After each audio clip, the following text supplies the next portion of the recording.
This is your daily briefing and you're most welcome to it.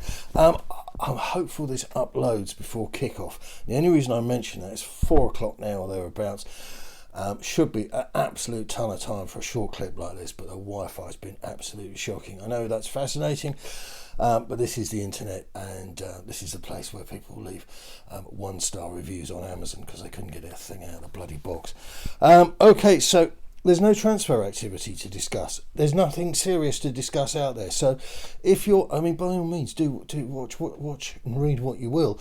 But anybody discussing stuff at the moment, the sources are appalling, and it's just rehashed, and it's garbage and an insult to all of us that it even gets published.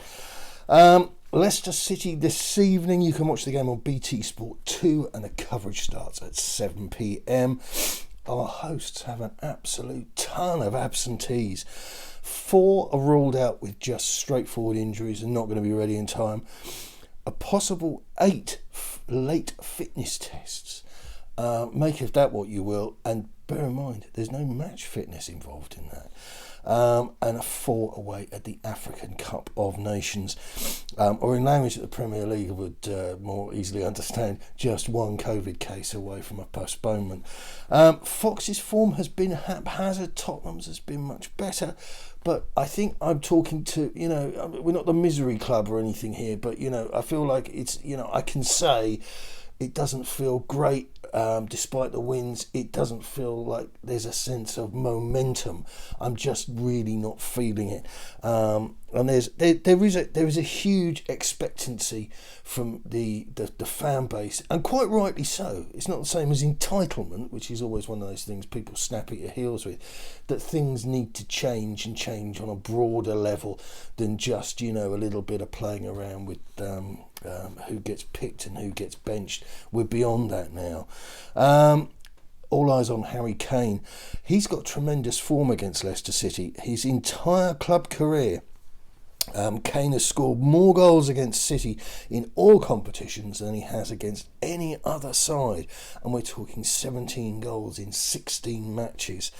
Last 8 appearances against the Foxes, including a 4-goal haul against City back at the King Power Stadium back in 2018, which I have to say is a long time ago, and we've got a slightly different Kane on our hands these days. And if Kane has a quiet game tonight, there will be questions asked. Here's my plausible 11 for you. Romero's out, fitness issues. Sonny's hamstring, Reguilon hamstring, and Dyer with a thigh injury, which could perhaps get Antonio thinking about a 3-5-2. Prediction: Foxes are 9-4, Spurs are 5-4, and the draw is 12-5. I'm all over the draw, and I'm going to go for a 1-1 outcome. Just on a slightly side note, but not entirely unrelated, the comments section is really getting busy, and what I wanted to say to you and extend the courtesy is, if any of you have want to do a more kind of dreaded modern parlance of a more of a long form reply, or your thoughts on something, I can provide guest blogs on theboyhotspur.com.